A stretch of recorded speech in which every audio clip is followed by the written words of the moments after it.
What happens when a decorated surgeon, a woman who holds children's hearts in her hands, is treated like a criminal for simply existing in a first-class seat?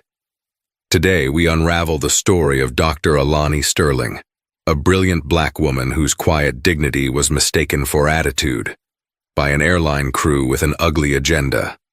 They tried to humiliate her, to break her, to cast her off the plane in front of everyone. But they made one catastrophic mistake. They had no idea who she was, and they had no idea who was waiting for her just beyond the gate. This isn't just a story of prejudice. It's a story of power, of a reckoning so severe it shook an entire corporation to its very core. Stay tuned, because the karma in this story is swift, total, and absolutely devastating.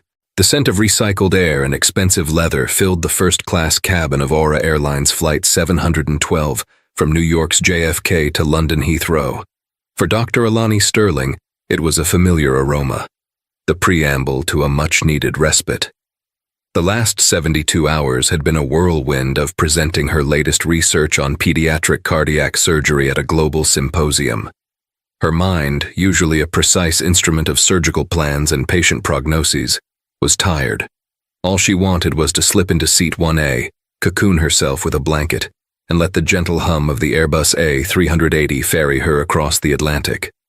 Alani, a woman whose grace was as notable as her professional accolades, gave a polite nod to the flight attendant standing guard at the galley. The woman, whose name tag read Lorraine, offered a smile that didn't quite reach her cold, assessing eyes.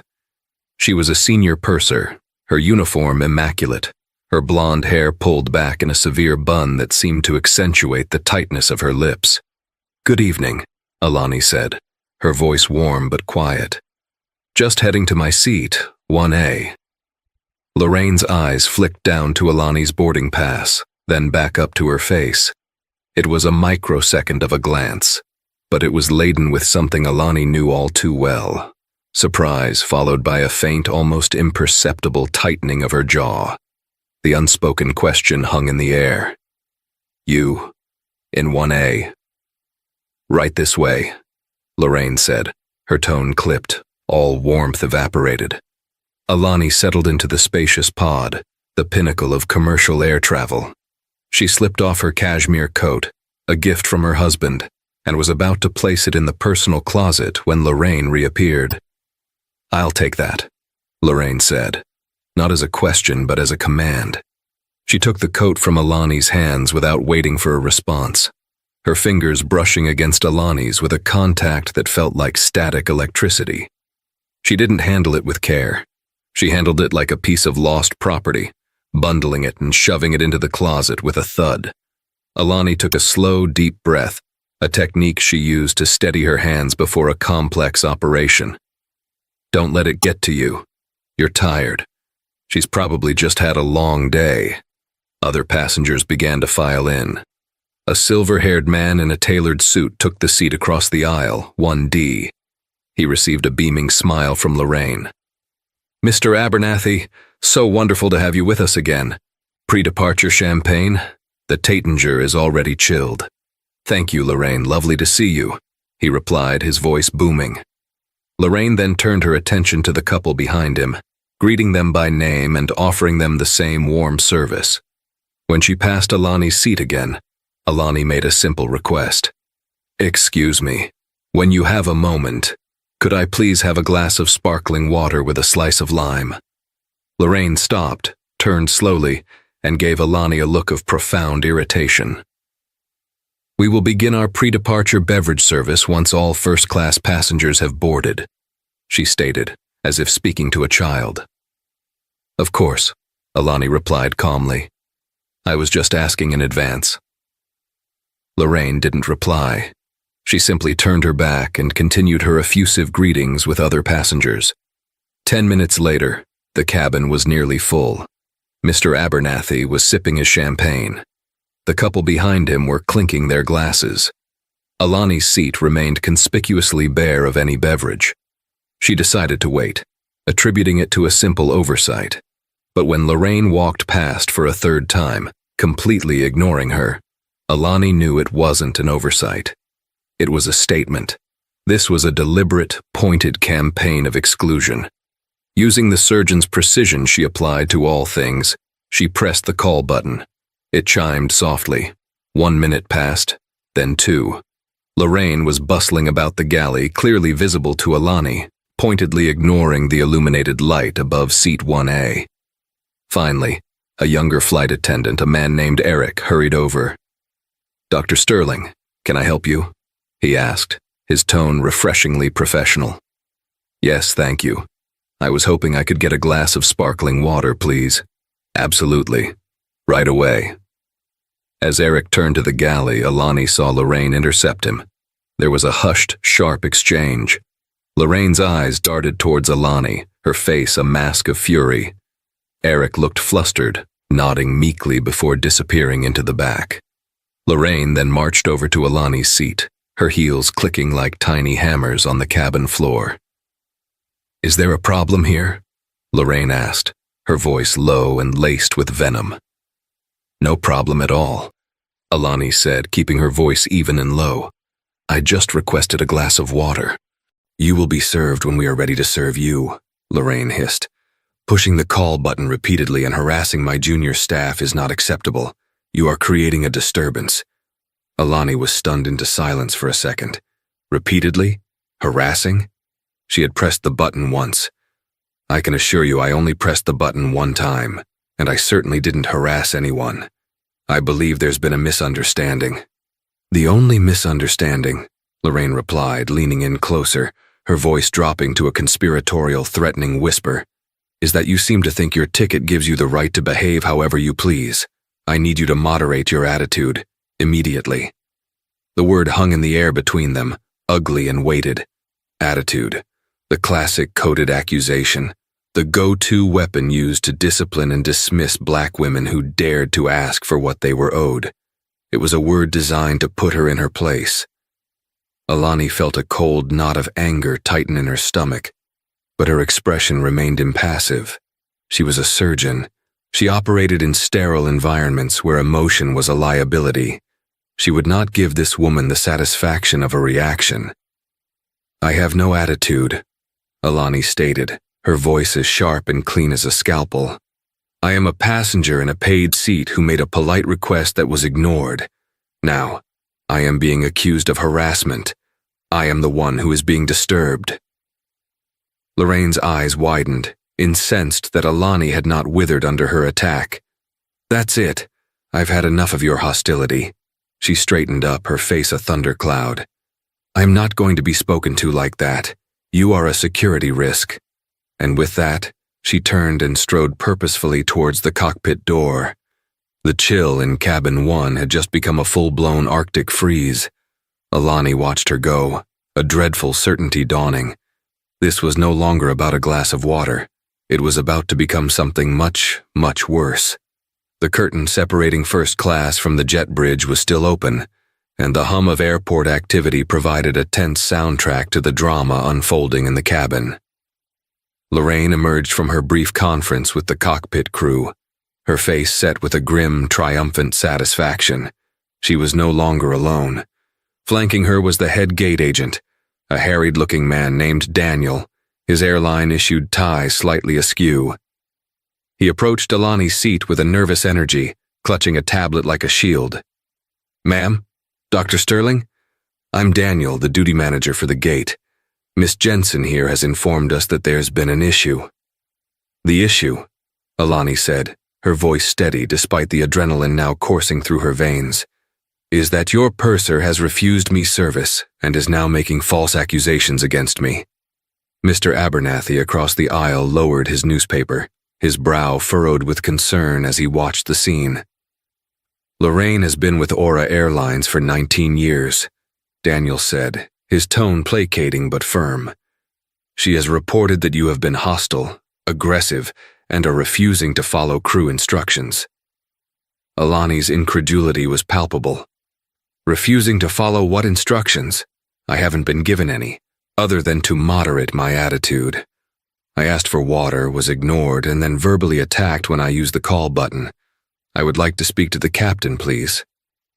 This was a reasonable request, a standard procedure for a passenger in a dispute, but Lorraine stepped forward, cutting him off. The captain is busy with pre-flight preparations, and he has entrusted me with the safety and security of this cabin, she snapped. He has reviewed my report and agrees. Your aggressive behavior is a risk. We have a zero-tolerance policy. My behavior? Alani's voice rose slightly, a note of disbelief coloring her professional calm. I am sitting here in my seat. I have not raised my voice. I have not made a single threatening move. Look at me. Do I look like a security risk to you? She gestured to herself. A woman in a simple but elegant silk blouse and slacks. No luggage out of place. No signs of agitation other than the righteous indignation of being wronged. Daniel, the gate agent, had the decency to look uncomfortable. He glanced from Alani's composed figure to Lorraine's rigid, furious stance. He was caught, a pawn in a power play he clearly didn't understand. Ma'am, we just need to de-escalate the situation, he mumbled, avoiding her gaze. Then I suggest you ask Miss Jensen to de-escalate her baseless hostility, Alani countered. Ask the other flight attendant. Ask him what I said. Ask the passenger across the aisle. He's seen the entire interaction. She glanced hopefully at Mr. Abernathy, who cleared his throat. Well, I must say, he began, it does seem like a rather large fuss over a glass of water. The young lady has been perfectly quiet. Lorraine shot him a look that could curdle milk. Sir, with all due respect, you did not hear the tone she used with me. It was insubordinate and threatening. This is a crew matter. Daniel, seeing his authority being undermined by a passenger, became more resolute. He was backing his crew. Ma'am, I'm going to have to ask you to gather your belongings and come with me. We can discuss this off the aircraft. The blood drained from Alani's face. You're removing me from the flight? We are just going to talk this through on the jet bridge, he said, but his words were hollow. They both knew what this meant. Once a passenger is deplaned, they rarely get back on. It was a one-way ticket to humiliation.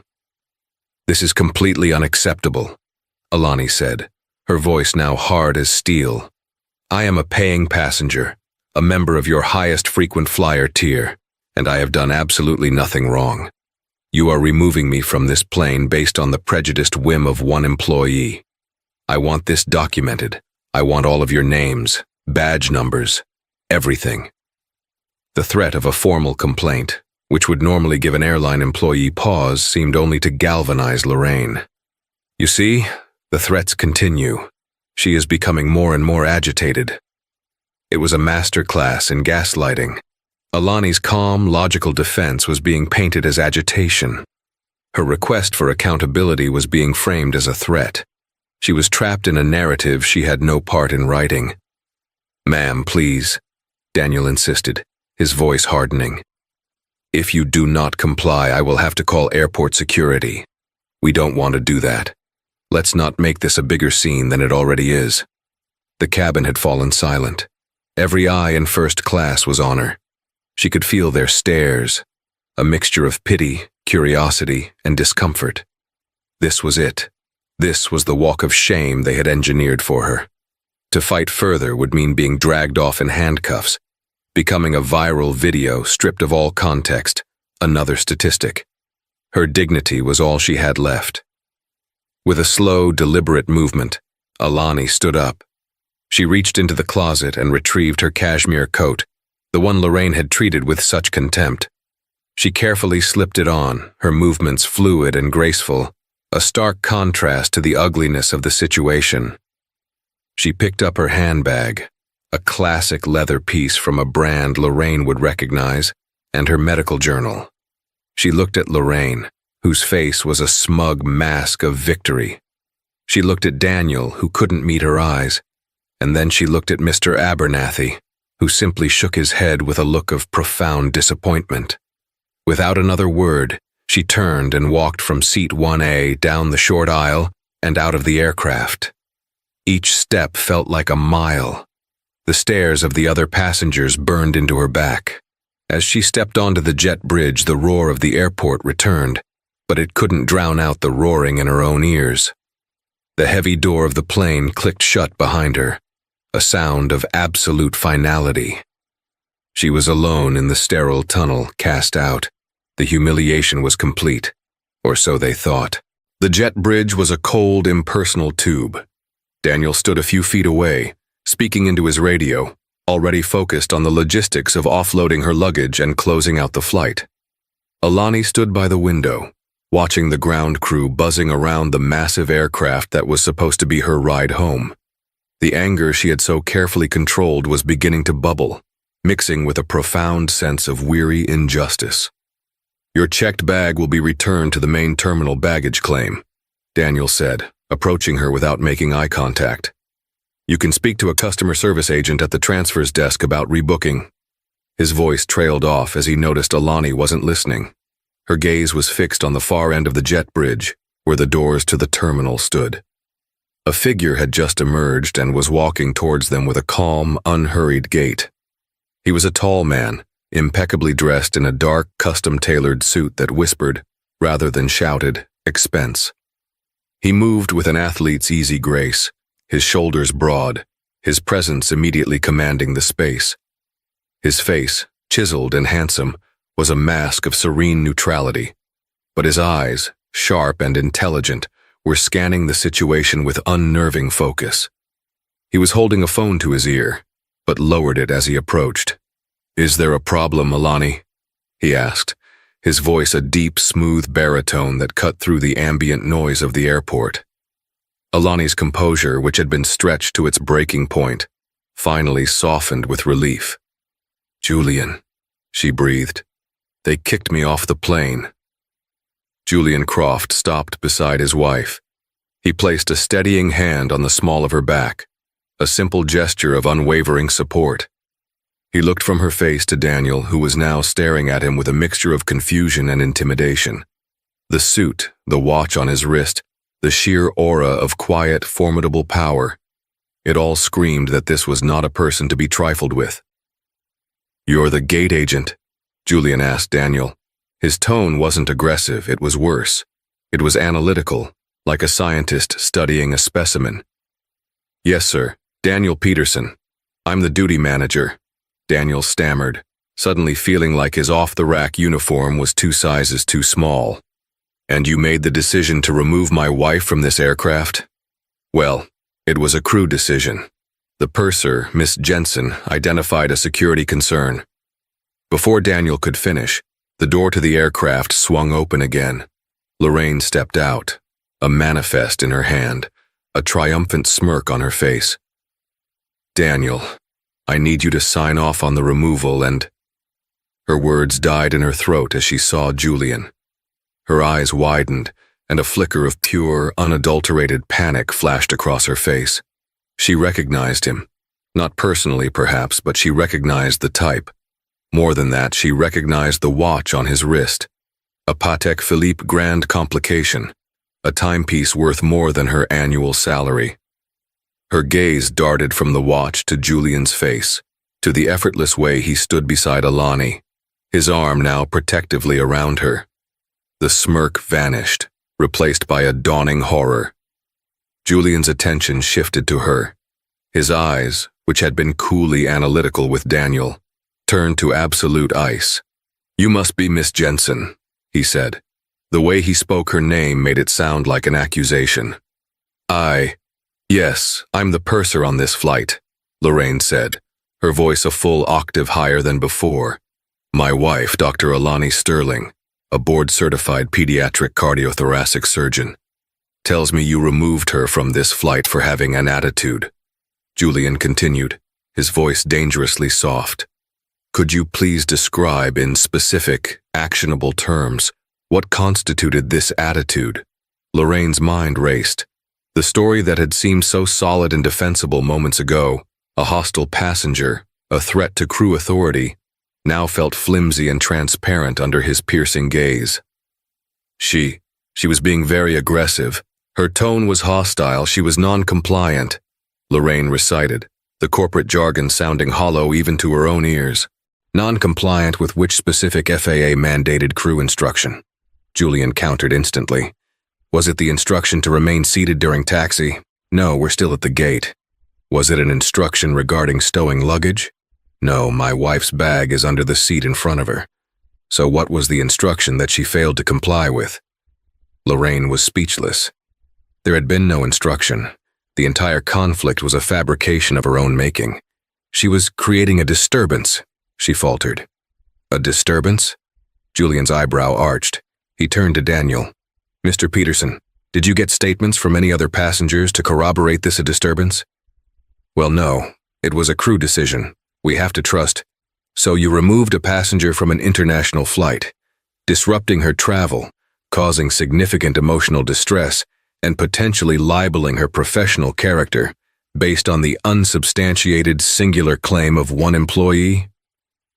Julian's voice never rose, yet its intensity made both Daniel and Lorraine flinch. The door to the plane opened again.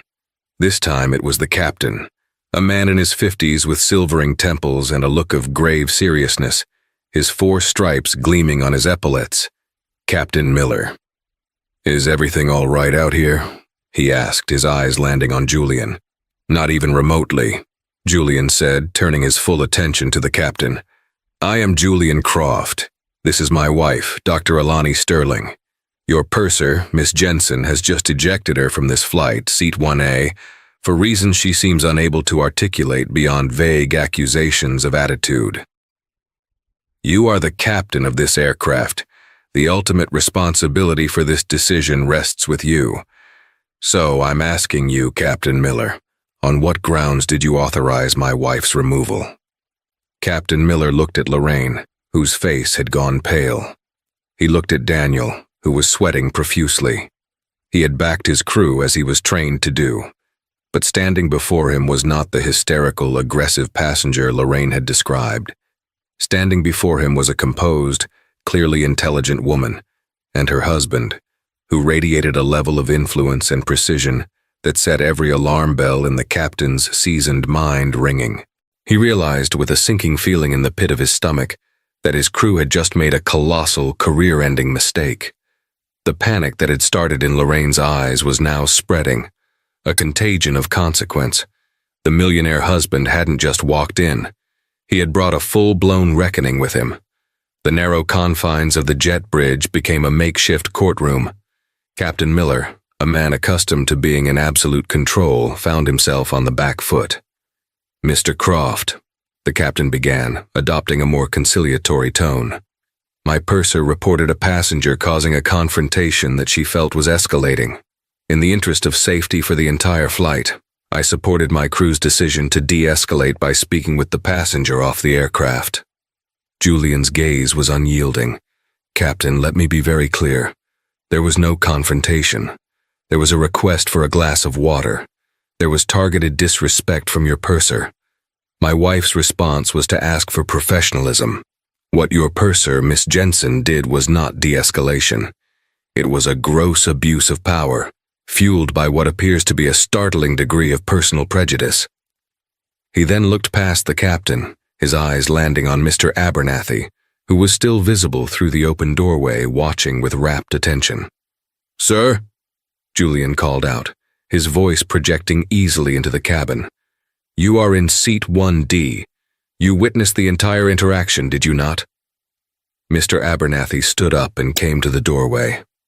I did, he confirmed, his voice firm. The lady, Dr. Sterling, was quiet and polite. She was ignored. The flight attendant, Lorraine, was the one who was hostile. Removing her was a complete overreaction. A disgrace, frankly. The corroboration from a neutral third party, a fellow first-class passenger, was a devastating blow to Lorraine's credibility. Captain Miller's face hardened as he shot a furious look at his purser. The foundation of his decision had just crumbled.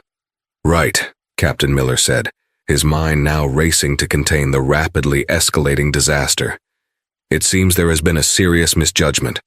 Dr. Sterling, Mr. Croft, my deepest apologies. Please come back on board. We will sort this out immediately. Miss Jensen, go to the galley. Now. Lorraine, looking ashen, scurried back into the plane.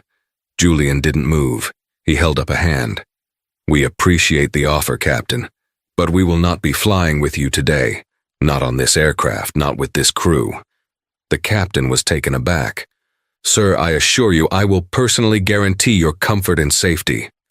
And who was guaranteeing my wife's dignity 10 minutes ago when she was being paraded out of your cabin like a common criminal? Julian countered. Your crew created this situation. Your authority validated it. An apology now, under duress, is insufficient. Alani, who had been silent, now spoke, her voice clear and strong. Captain, your purser didn't just offer bad service. She called me a security risk. That is a formal designation that now exists on a report attached to my name. It is defamation. We will not be getting back on this plane. The finality in her voice was absolute. This was no longer about getting to London. It was about principle. Julian pulled out his phone again. He dialed a number from his contacts. Elias, it's Julian. I need you to initiate the protocol. Yes, the red folder protocol for Aura Airlines. File the initial complaint for breach of contract and public defamation against the airline, and one Lorraine Jensen, senior purser, personally. I want a copy of all internal reports, CCTV footage from the gate area, and the full, unredacted crew manifest for Flight 712 JFK to LHR, August 17th. I also want you to contact Isabel at our PR firm. Get her ready. The name Elias Thorne was legendary in corporate litigation. The phrase red folder protocol was something Julian's company, Croft Equity Partners, had developed for catastrophic partner failures. It was a scorched earth strategy of legal and financial warfare. Daniel and Captain Miller exchanged a look of pure terror. They didn't know the specifics, but they understood the language of power. This was far beyond a standard customer complaint. This was corporate Armageddon being declared on their jet bridge. Julian then turned his attention to Daniel. Mr. Peterson, I need the full name and employee ID of every Aura Airlines staff member involved in this decision. That includes you, Miss Jensen, and the captain. I also need you to secure my wife's luggage immediately. It is not to be returned to the general carousel. It is to be brought here, to this gate, under your personal supervision. Is that understood? Daniel just nodded, unable to speak. Julian made another call. Marcus, I need the G650 ready at Teterboro in 90 minutes. Destination Farnborough. File the flight plan now. He listened for a moment. Yes, it's been a very unpleasant evening. He hung up. The message was clear. They didn't need Aura Airlines. They had their own plane, a Gulfstream G650, one of the most exclusive private jets in the world. He had just rerouted their entire transatlantic journey with a single 2-sentence phone call. Come on, darling, he said softly to Alani, his arm still securely around her. He guided her away from the aircraft door and towards the terminal. They walked past the stunned airline employees, leaving Captain Miller and Daniel standing in the deafening silence, the full weight of the catastrophe they had enabled finally crashing down upon them. They hadn't just lost a customer. They had ignited a war with a titan of industry, a man who, as they were about to learn, had the power to break their entire company. 30,000 feet over the Atlantic, Mark O'Connell, the CEO of Aura Airlines, was enjoying a glass of whiskey in the corporate jet, returning from a tedious aviation conference in Chicago. His phone buzzed with a priority alert from his chief legal officer.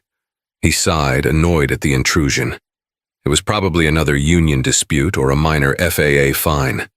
He read the subject line, Urgent, Incident Report, Flight 712 JFK LHR, Croft Julian. The name gave him a jolt. Croft, as in Croft Equity Partners. He opened the email. It contained a panicked, multi-page summary from the JFK station manager, the captain's preliminary report, and a stark, one-paragraph notification of impending legal action from the law firm of Thorne and Associates. As he read, the color drained from his face. Words leaped off the page. Passenger ejected. Dr. Alani Sterling. Purser dispute. Accusations of hostility. Passenger witness corroborates Dr. Sterling. Julian Croft. Husband. Present at gate. Red folder protocol. Defamation lawsuit. CEO of Croft Equity Partners. O'Connell felt a wave of nausea. Julian Croft was not just some wealthy passenger. Croft Equity Partners was a behemoth in the world of private equity. a firm with a multi-billion-dollar portfolio. And in a twist of fate that was about to become Mark O'Connell's worst nightmare, they had recently become a major player in the aerospace leasing and finance sector. Croft's firm held a significant stake in Arian Capital, the very company that leased Aura Airlines nearly 40% of its long-haul fleet, including the A380 that was currently halfway to London without the Crofts on board. Julian Croft wasn't just a customer. He was, in a very real sense, their landlord. "Get me a secure channel to the JFK station manager now," O'Connell barked at his assistant. Within minutes, he was listening to a terrified manager recount the events. "She called him a security risk? A pediatric surgeon?" O'Connell roared into the phone, his face turning a blotchy red. Based on what? A disagreement over a beverage service? And nobody thought to check who she was, who he was? "Sir, it all happened very fast. The purser, Lorraine Jensen, is a very senior employee. The crew backed her judgment. Her judgment is about to cost us millions." O'Connell slammed his fist on the polished mahogany table. "What do we know about her? This Jensen?" An hour later, the preliminary findings from HR landed in his inbox. It was worse than he could have imagined.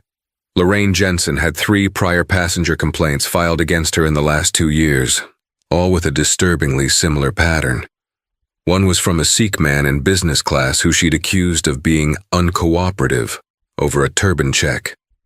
Another was from a Latino family in premium economy who she claimed were too loud and disruptive. A third was from a young black musician who she'd reported for having suspicious instrument cases. In all 3 instances, the complaints had been quietly settled with travel vouchers and buried by a mid-level HR manager to avoid union grievances. A clear pattern of prejudice and abuse of authority had been ignored. Lorraine wasn't a model employee. She was a ticking time bomb, and she had just detonated on the most valuable passenger in their entire network. Meanwhile, the storm was breaking on another front. Isabel Rossi, Julian's head of PR, wasn't leaking the story to tabloids. That wasn't their style. She was more precise. She made 2 calls, one to a trusted senior aviation correspondent at the Wall Street Journal, and another to a prominent columnist at the New York Times known for writing scathing pieces on corporate malpractice and systemic racism. She didn't provide salacious details. She simply framed it as a story of a decorated black female surgeon facing extraordinary discrimination from a major international airline, and noted that the legal and financial powerhouse Croft Equity was now involved. By the time Mark O'Connell's corporate jet touched down in New York, Aura Airlines stock was already showing signs of turbulence in after-hours trading. The story wasn't public yet, but whispers were starting to circulate in the rarefied air of Wall Street and the aviation industry. The final piece of the puzzle clicked into place when O'Connell's legal chief called him, his voice grim. "Mark, we have another problem. The passenger in 1D, Arthur Abernathy." "What about him?" O'Connell snapped. "He's not just some businessman. He's Arthur Abernathy of the Abernathy Group. He sits on the board of 3 Fortune 500 companies, including one of our largest corporate travel accounts. He sent a personal notarized statement to his legal team and forwarded a copy to us an hour ago. It fully corroborates Dr. Sterling's version of events. He calls Lorraine Jensen's actions a malicious and racially motivated act of aggression. He's threatening to pull his company's 8-figure travel contract with us." Mark O'Connell sank into his leather seat, the whiskey doing nothing to calm his nerves. This wasn't a fire. This was an inferno. And it was just getting started. On a private airfield in New Jersey, Alani and Julian were boarding their Gulfstream, leaving the chaos behind them. But the seeds of retribution they had planted were beginning to sprout, and the harvest would be devastating. The following Monday morning was a bloodbath for Aura Airlines. The story broke, not as a flimsy gossip piece, but as a lead story in the Wall Street Journal's business section titled, "Aura Airlines Faces Discrimination Lawsuit from Croft Equity Titan After Surgeon Wife Ejected from First Class." The article was brutal in its precision. It mentioned Dr. Alani Sterling by name and title, highlighting her professional standing. It detailed the eyewitness account of Arthur Abernathy. Most damningly, it included a carefully worded statement from Julian Croft's spokesperson. Croft Equity Partners has a zero-tolerance policy for bigotry and discrimination, not just within our firm, but from any company we partner with. We are exploring all legal and financial avenues to rectify this egregious situation. The phrase financial avenues was the key. It was a dog whistle for the entire market. It wasn't just a lawsuit. It was a threat to the financial stability of the airline. By 10 a.m., Aura Airlines stock, ticker Aura, had plummeted by 12%. That single drop represented over $400 million in shareholder value, vaporized because of a glass of water and a flight attendant's prejudice. The internal panic at Aura headquarters was absolute. Mark O'Connell had convened a crisis meeting at dawn. The room was thick with tension. Lorraine Jensen has been suspended pending a full investigation, the head of HR announced weakly.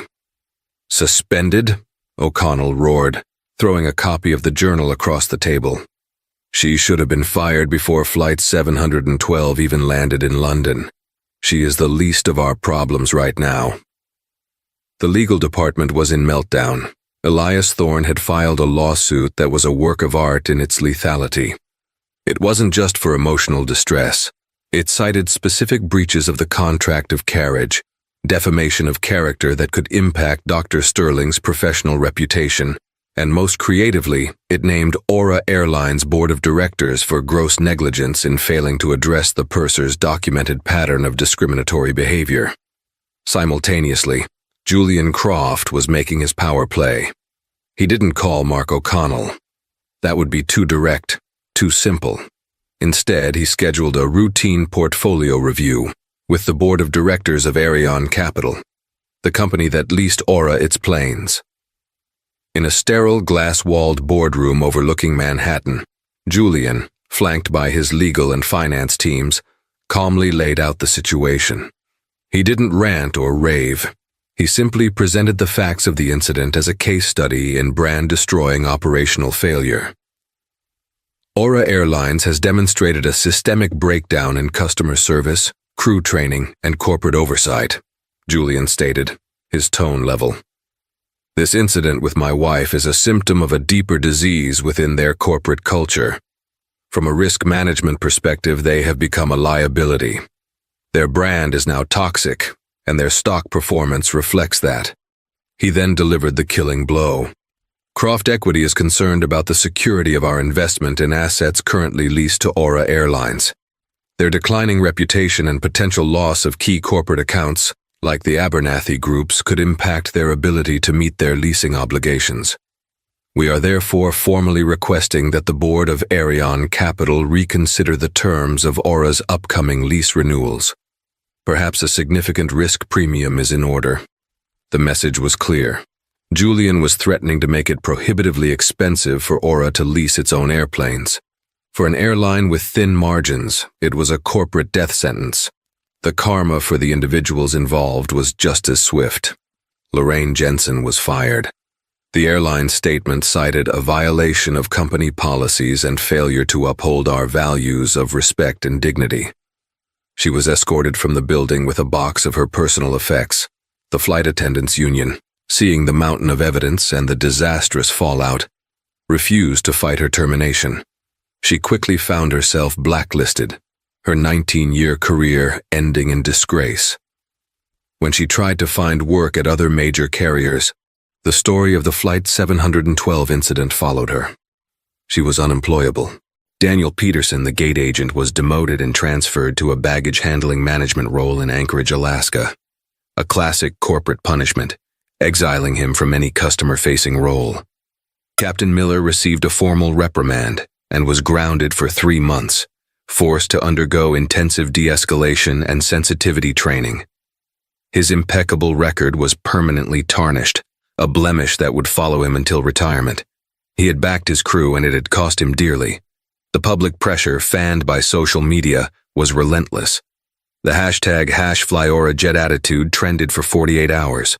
Videos of other passengers recounting their own negative experiences with the airline went viral.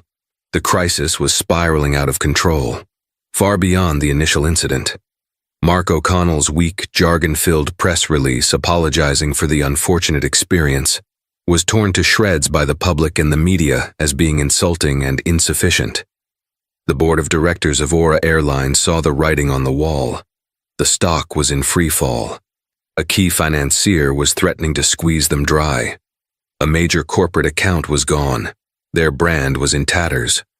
The problem was no longer a rogue flight attendant. The problem was a crisis of leadership. 1 week after the incident on Flight 712, the corporate headquarters of Aura Airlines felt less like a hub of global travel and more like a besieged fortress. The stock, having stabilized after its initial nosedive, was now bleeding value in a slow, agonizing descent as institutional investors began to quietly divest. The name Mark O'Connell, once a celebrated star of the aviation industry, was now synonymous with corporate failure. He hadn't slept in 3 days, subsisting on stale coffee and the bitter taste of regret. His office, usually a sanctuary of power with its panoramic views of the city, felt like a glass cage. The pressure was coming from every direction. The board of directors, who had once lauded his aggressive growth strategies, now spoke to him in clipped, accusatory tones. His chief operating officer had presented him with a daily cancellations report that looked like a casualty list from a war zone. Corporate accounts were not just pausing their contracts, they were terminating them with prejudice, specifically citing the Croft incident. Arthur Abernathy had made good on his threat, pulling his company's $15 million annual travel budget and personally calling 3 other CEOs to encourage them to do the same. The final straw had come that morning, during a brutally early conference call with the board's chairman, a formidable titan of old money named Sterling Blackwood. "Mark," Blackwood had said, his voice devoid of any warmth, "the board has lost confidence, not in the airline but in its leadership. This Croft situation, it's a self-inflicted wound that you allowed to fester into a near-fatal hemorrhage. You have 48 hours to fix it. And when I say fix it, I mean total, unconditional surrender. Whatever Croft wants, you give it to him. If you can't get him on the phone, you find another way. The alternative is a public vote of no confidence, and we will hand you your severance package on your way out the door." The line had gone dead, leaving O'Connell in a cold sweat. He had tried calling Julian Croft's office a dozen times. Each time he was politely but impassibly blocked by a series of executive assistants who informed him that Mr. Croft is unavailable. His emails went unanswered. His attempts to communicate through legal channels were met with the icy silence of Elias Thorne. Julian Croft had made himself a ghost, a phantom who was systematically dismantling O'Connell's empire from the shadows. Desperate, O'Connell felt a primal surge of panic. He was out of corporate moves. He had only one option left, a personal appeal, not to the man who was his corporate executioner, but to the woman at the heart of it all.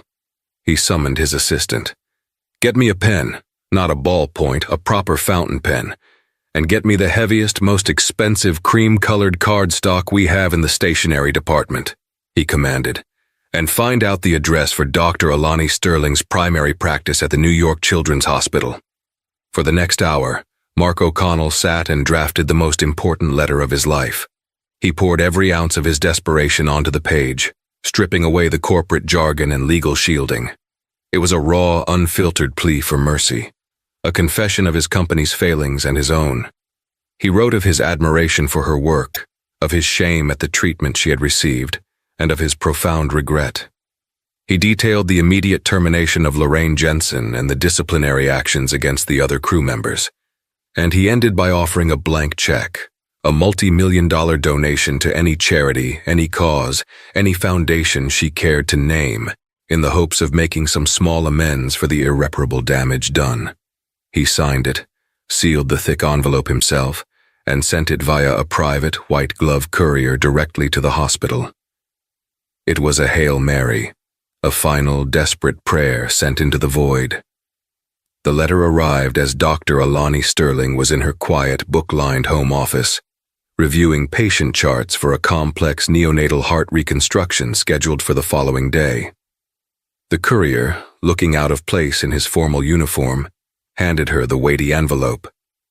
She saw the Aura Airlines insignia embossed in the corner, and her first instinct was to throw it away, an unwanted intrusion into her sanctuary.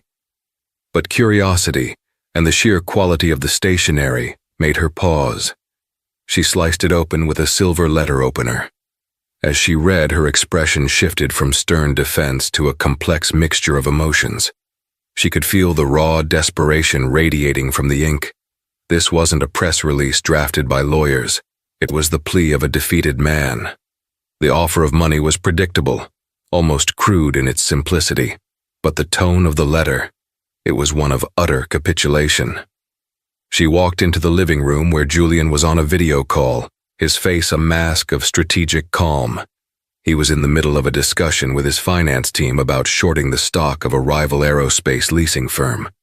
He saw her enter, took one look at her face, and immediately ended the call. "What is it?" he asked, his focus entirely on her. "A letter," she said, handing it to him. "From O'Connell." Julian read it, his expression unreadable. He finished, placed it on the marble coffee table, and steepled his fingers. "It's a surrender flag, a white one, stained with crocodile tears. He's broken. We've won. Have we?" Alani asked, her voice soft but probing. She sank onto the sofa opposite him. "Julian, what was the point of all this? Was it to break one man, to watch a company burn? I've spent my entire adult life learning how to mend things, how to put broken pieces back together. This destruction, it feels necessary." Julian finished for her. "Alani, they didn't just insult you. They tried to erase you. They saw a brilliant, accomplished black woman in a seat they felt she didn't belong in, and they tried to put you in your place. What O'Connell is feeling right now, that desperation, it's a fraction of the helplessness you felt on that jet bridge. This isn't about revenge. It's about rebalancing the scales." "I know," she conceded, "but look at his solution. Money, a donation. It's a transaction. He thinks he can buy his way out of this, wash the stain away with cash. It fixes nothing. The next Lorraine Jensen is already being trained. The next Daniel Peterson is already being taught to back the crew no matter what. If all we get out of this is a check and a CEO's scalp, then we haven't changed a thing. We've just proven that we're the bigger bullies." Julian listened intently, a deep respect for his wife's perspective dawning in his eyes. He had been playing chess, focused on checkmate. She was thinking about how to redesign the entire board. "So, what do you propose?" he asked. "This is your battle, Alani. I'm just the artillery. You tell me where to aim." A fire ignited in her eyes, the same focused intensity she had before a challenging surgery. "We accept his surrender," she said, "but we write the terms of peace, and our terms will be structural, they will be permanent, they will be a legacy. Get Elias on a video call, now." An hour later, the three of them were a virtual council of war. Elias Thorne, their lawyer, listened as Alani laid out her vision. "The donation is the first part," she began, "but it's not a blank check. I have 3 specific organizations. First, the Equal Justice Initiative. Second, the Thurgood Marshall College Fund, to create a scholarship specifically for black women entering STEM fields. And third, Black Girls Code. We're not just compensating for the past, we're investing in a more equitable future. Elias, I want the amount specified and the payments to be non-negotiable." Elias nodded, typing furiously. "Consider it done." "Second," Alani continued, "and this is the most important part. Atonement isn't a one-time payment. It's a change in behavior. Aura Airlines will enter into a binding 5-year partnership with the Alethea Group." Julian's eyebrows shot up. The Alethea Group was the most respected and most feared diversity and inclusion consultancy in the country, known for their brutally honest, data-driven overhauls of toxic corporate cultures. "They will be given unfettered access to every level of the company," Alani dictated. "From baggage handlers to the board of directors. They will redesign their training, hiring, and promotion protocols, and the results of their annual audit, their progress report, will be made public in Aura's annual shareholder report. There will be nowhere to hide. We're not just asking them to be better, we're forcing them to be transparent. That's brilliant, Julian breathed, a slow smile spreading across his face. That has teeth. Finally, Alani said, her voice turning hard. The apology. The press releases were weak, insulting. I want Mark O'Connell to deliver it himself, on video. No script from his PR team. I want him to look into the camera and say my name, Dr. Alani Sterling. I want him to admit that I was removed from Flight 712, not because of my attitude, but because of the prejudice of his crew. He needs to state unequivocally that the failure was his company's, not mine. The video is to be posted on all of Aura's social media channels and run as a paid advertisement on every major news network for 1 full week. Elias Thorne let out a low whistle. Dr. Sterling, that is, devastatingly precise. He wanted to humiliate me in front of 30 people. Alani said, her voice steady. He will atone in front of 30 million. The terms were sent. O'Connell's office received them an hour later. His legal team read them in stunned silence. This wasn't a settlement. It was a root and branch restructuring of their entire corporate identity, dictated by an outside party. But the 48-hour deadline from the board loomed. They had no cards left to play. O'Connell signed. 2 days later, Mark O'Connell stood in a cold, sterile video studio. The lights were hot, the camera's lens a single, judgmental eye. The words on the teleprompter were the ones Alani had demanded. He took a deep breath, the breath of a man on his way to his own execution, and began to speak. The video was every bit as humiliating as Alani had intended. It was the centerpiece of every news cycle for the next 48 hours. The day after the video was released, the board of Aura Airlines convened an emergency session. Sterling Blackwood didn't mince words. Mark, you did what was necessary to save the company, he said, his voice flat. But the fact remains this happened on your watch. You are now the face of this scandal. For the brand to heal, it needs a new face.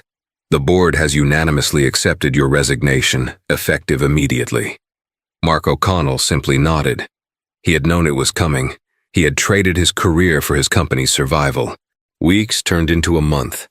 Alani and Julian were finally on their way to the Maldives, cruising at 45,000 feet in the serene, quiet cabin of their G650. The setting sun painted the clouds in hues of orange and purple. Do you think we were too hard on them? Alani asked, breaking the comfortable silence as she looked out the window. Julian reached across the aisle and took her hand. His touch was warm and steady. We were precise, he corrected her gently. Alani, think about it. If we had just taken the money, O'Connell might have even kept his job. The world would have forgotten in a week. But because of what you demanded for the next 5 years, every new pilot, every new flight attendant, every executive at that airline is going to go through a training program that exists because of what they did to you. Every year, they have to publicly report on their progress. You didn't just punish them. You forced them to learn. You turned your humiliation into an education for an entire corporation. She squeezed his hand, a profound sense of peace settling over her. He was right. The hard karma that had descended upon Aura Airlines wasn't just an act of revenge. It was a reckoning. It was a loud, clear, and enduring message broadcast to the world. A message forged in the fires of her ordeal. That a person's dignity is not negotiable. That accountability is not optional. And that sometimes, to heal a wound, you first have to perform a radical surgery. And so the story of Dr. Alani Sterling and Julian Croft comes to a close. It serves as a powerful, chilling reminder that prejudice in the modern world often hides behind a uniform, a title, and corporate jargon like attitude or non-compliant. But it's also a story of hope. It shows what can happen when someone refuses to be silenced and has the power to demand accountability. Lorraine Jensen's actions created a storm, but it was a storm that cleansed a toxic corporate culture and forced real measurable change. This story is dramatic, but the injustice at its heart is tragically common. How many of us have been judged, dismissed, or mistreated based on snap judgments and ugly biases? Share your thoughts and your own experiences in the comments below. Let's talk about it. If this story resonated with you, please help us share it by smashing that like button. Every like and share helps push this message to a wider audience. And if you want to hear more true stories of incredible drama and karmic justice, make sure you hit that subscribe button and ring the notification bell so you never miss a single upload. Thank you for listening.